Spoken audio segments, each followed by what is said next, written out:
প্রধানমন্ত্রীর পরামর্শে রাষ্ট্রপতি যে ইমার্জেন্সি ঘোষণা করবেন ওটা না রেখে ওরা এনসিসি প্রস্তাব করবে। মানে আমাদের এক্সিকিউটিভ ব্রাঞ্চের কোনো ক্ষমতাই নেই।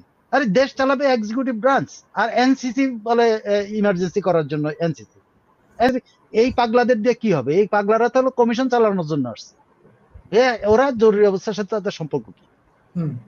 এই যে 6 জন প্লাস আরো 2 জন হবে, এই 7-8 জন মিলেই তো সব ঠেকাই দিবে। কোনো প্রাইম মিনিস্টার কিচ্ছু করতে পারবে না, কোনো কাজ করতে পারবে না কোনো প্রাইম। বাংলাদেশে ঘূর্ণিঝড় হবে, ঘূর্ণিঝড়ে মানুষ সব মারা যাবে, সমস্ত এলাকায় লাখ লাখ মানুষ মারা যাবে, এনসিসি বসবে, তখন জরুরি অবস্থা জারি করা যায় কি? খেয়াল করতে পারছেন কত বড় অপদার্থরা এখানে বসে আছে? ইউনূস দায়িত্ব নেওয়ার পর থেকে কিন্তু শুরুতেই পাকিস্তানের সাথে সুসম্পর্ক করতে হবে, পাকিস্তানের সাথে এই করতে হবে সেই করতে হবে সকল বক্তব্য, এবং রিসেট বাটনের কথা তো বললেনই ইন্টারভিউতে, ভয়েস আমেরিকার ইন্টারভিউতে। তাই সেই রিসেট বাটন তো এমনি এমনি উনি বলেন নাই, নিশ্চয়ই তার পরিকল্পনার ভিতর থেকেই এগুলা বলছেন। এবং এটা রাখছে কোথায় জানেন? এই পরিকল্পনাটা কোথায় রাখছে জানেন?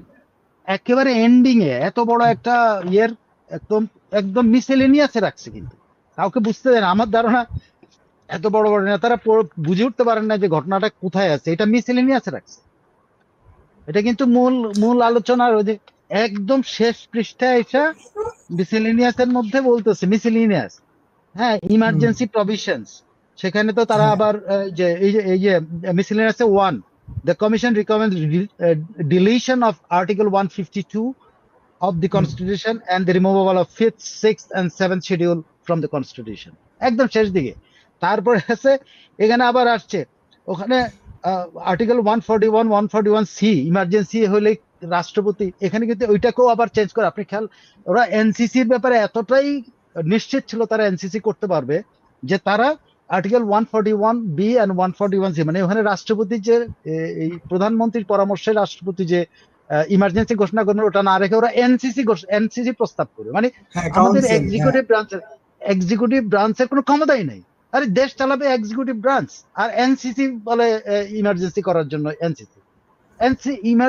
এনসিসির সাথে ইমার্জেন্সির সাথে সুপ্রিম কোর্টের সম্পর্কটা কি? এনসিসির সাথে নির্বাচন কমিশনের সম্পর্কটা কি? এনসিসির সাথে স্থানীয় সরকারের সম্পর্ক থাকতে পারে, যদিও এখনো কোনো কমিশন হয়নি, কিন্তু এনসিসির সাথে এগুলোর সম্পর্ক কি? এই যে কিনা যে জরুরি অবস্থার সাথে খেয়াল করে দেখেন, জরুরি অবস্থা বলছে কি, the commission recommends that president may declare a state of emergency only on the basis of a decision of the NCC. NCC ক্ষমতা বলে, এনসিসি কে হবে খেয়াল করেন, এনসিসি হবে 1 নাম্বার হলো হিউম্যান রাইটস কমিশন, উনি নাকি জরুরি অবস্থা মোকাবেলা করবেন। এনসিসি হবে কে ইলেকশন কমিশন, উনি নাকি জরুরি অবস্থা মোকাবেলা করে। এনসিসি হবে পাবলিক সার্ভিস, চাকরি দেওয়া, এরা নাকি জরুরি অবস্থা ইয়ে করবে। এনসিসি হবে লোকাল গভর্নমেন্ট কমিশন, হ্যাঁ লোকাল গভর্নমেন্ট অনেক কাজ আছে, এই একটা। এনসিসি হবে anti corruption commission plus president, prime minister, কি বলে, speaker of the house, speaker of the deputy অমুক হবে। কিন্তু এনসিসি রিকমেন্ডেশন, কিন্তু আমার কথা হলো এই এনসিসি এই পাগলাদের দিয়ে কি হবে? এই পাগলারা তো হলো কমিশন চালানোর জন্য আসছে। ওরা জরুরি অবস্থার সাথে তাদের সম্পর্ক কি? এই যে 6 জন প্লাস আরো 2 জন হবে, এই 7-8 জন মিলেই তো সব ঠেকাই দিবে। কোনো প্রাইম মিনিস্টার কিচ্ছু করতে পারবে না, কোনো কাজ করতে পারবে না কোনো প্রাইম মিনিস্টার। এক্সিকিউটিভ ব্রাঞ্চ, আমি জানি না সালাউদ্দিন সাহেব কি দেখতেছে, এক্সিকিউটিভ ব্রাঞ্চ প্রাইম মিনিস্টার কোনো কাজ করতে পারবে না যদি এনসিসি বা তথাকথিত আরেকটা এখন নতুন যেটা এনসিসির মোড়কে আরেকটা তারা চাইতেছে, ওইটা যদি হয়, হ্যাঁ, আমাদের কোনো প্রাইম মিনিস্টার কাজ করতে পারবে না। বিকজ তাদের কাছ থেকে একটা জরুরি অবস্থা যুদ্ধ করবে, সেটার জন্য নাকি এনসিসি বসাইতে হবে। এনসিসি যুদ্ধ ঘোষণা করবে, সেটার জন্য আরে যুদ্ধ ঘোষণা করার জন্য তো প্রেসিডেন্টের কাজ। এটা হলো তাৎক্ষণিক মুহূর্তে যুদ্ধ লেগেছে, যুদ্ধ ঘোষণা করবে বা যুদ্ধ করার ইয়ে দিবে, তারপরে যা হবে আর কোথায় আইনগত কি হবে সেটা ঠিক করবে। তা না, তারা আগে এনসিসি বসাবে। বাংলাদেশে ঘূর্ণিঝড় হবে, ঘূর্ণিঝড়ে মানুষ সব মারা যাবে, সমস্ত এলাকায় লাখ লাখ মানুষ মারা যাবে, এনসিসি বসবে, তখন জরুরি অবস্থা জারি করা যায় কি? খেয়াল করতে পারছেন কত বড় অপদার্থরা এখানে বসে আছে? আপনি বাংলাদেশের ধরেন সামনে দুর্ভিক্ষ হইতে পারে, ধরেন অনেকে কথা বলছে, কিন্তু খাদ্য মন্ত্রণালয় তো জানেন আহাজারি করতেছে। তো আপনি জরুরি অবস্থা জারি করতে হলে কাকে লাগবে? এনসিসি কে লাগবে। ভাবতে পারেন একটা কত কি বলে, মানে উদ্দেশ্য প্রণোদিত একটা জিনিস, যাতে আমাদের এক্সিকিউটিভ ব্রাঞ্চ কাজই না করতে পারে। প্রাইম মিনিস্টার কাজ করতে পারবে না, কেউ কাজ করতে পারবে না। এনসিসির ক্ষমতা হলো উপদেষ্টা পরিষদ নিয়োগ দেওয়া, প্যারালাল গভর্নমেন্ট করে রাখবে। এখন জাস্ট চিন্তা করেন, জরুরি অবস্থা জারির জিনিসটা পর্যন্ত এনসিবির কাছে নিয়ে গেছে তারা, রাষ্ট্রপতির হাতে, মানে প্রধানমন্ত্রীর পরামর্শে রাষ্ট্রপতি, মানে এক্সিকিউটিভ ব্রাঞ্চ দেশ চালাবে। এক্সিকিউটিভ ব্রাঞ্চ জরুরি অবস্থা হলে, দেশে জরুরি অবস্থা যদি হয়, যুদ্ধ হয়, এক্সিকিউটিভ ব্রাঞ্চ যুদ্ধ চালাবে সেনাবাহিনীর মাধ্যমে। যদি ঘূর্ণিঝড় হলো, অন্য কোনো দৈব দুর্বিপাক, অন্য কোনো দুর্যোগ হইলো, সেটা এক্সিকিউটিভ ব্রাঞ্চ ঠেকাবে বা এটাকে দেখাশোনা করবে। মহামারী হলো, এখন করোনা ভাইরাস আসলো বাংলাদেশে, আবার যদিও আসতে পারে, শোনা যাচ্ছে যে ইউনুস পরিকল্পনা করে কিছু ভ্যাকসিন আনাচ্ছে, সেই ভ্যাকসিন মানুষকে দিয়ে করোনা করাবে। আপনি শুনতে পাইছি এটা, যে এই কনস্পিরেসি নাকি হচ্ছে। হ্যাঁ, যে ধরেন করোনা আসলো, তো ওইটা কি এক্সিকিউটিভ ব্রাঞ্চ চালাবে নাকি ওই এনসিসি চালাবে? বাংলাদেশে আবার করোনা ভাইরাস আসলো, তো ওই সময় দেশ চালাবে কি এনসিসি? এই যে চক্রান্ত, দেশ বিরোধী চক্রান্ত, মানে ক্রিপল করা, গভর্নমেন্টকে ক্রিপল করা, আমাদের দেশটাকে ক্রিপল করে দেওয়ার চক্র। মানে একটা জবুথবু একটা সরকার আসবে, যে সরকারের হাত পা বাঁধা থাকবে, কিছুই করতে হবে না। সো টোটালটা একটা কনস্পিরেসি।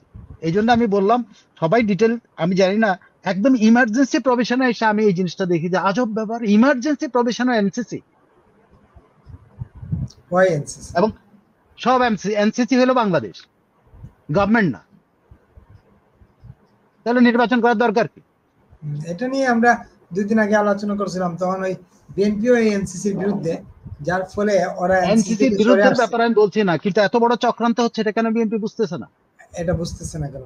বিষয়টা এরকম। আপনি দুর্যোগ, আমি বারবার বলছি, এনসিসি যখন এই যে মিসেলেনিয়াস রাখছে, তাই বলে কি ওনারা পড়বেন না? এখানে লেখা আছে যে ইন কেস অফ ইমার্জেন্সি, জরুরি অবস্থা জারি করার ক্ষেত্রে রাষ্ট্রপতিকে এনসিসির অনুমতি নিতে হবে। যে সরকার চালাচ্ছে তার অনুমতি না, কিন্তু সরকারের উপরে সরকার। এখন ঘূর্ণিঝড় হলে ওই এলাকাতে এনসিসি যাবে, ওটা এনসিসি সদস্য কারা আছে? হিউম্যান রাইটস কমিশন আছে, ওনারা ওখানে মানবাধিকার দেখবেন। এনসিসির প্রধান আলিরিয়াস করে ফেললেই হইতো, তাইলে উনি আমেরিকায় বসে সিদ্ধান্ত দিতে পারতেন যে কখন ডিপ স্টেটের কাজটা করতে হবে। বিপুল হালকা করেন না, দরকার নাই। না, আমি হালকা করছি না, আমি বললাম আর কি, it is a serious thing. এই লোকটাই তো বাংলাদেশের বাংলাদেশের খেয়ার, বাংলাদেশের বিরুদ্ধে এখন নানা কুকীর্তি করতেছে নাকি, ভয়ের সংস্কৃতি থেকে উনি ভয়ের চালু করছে নাকি।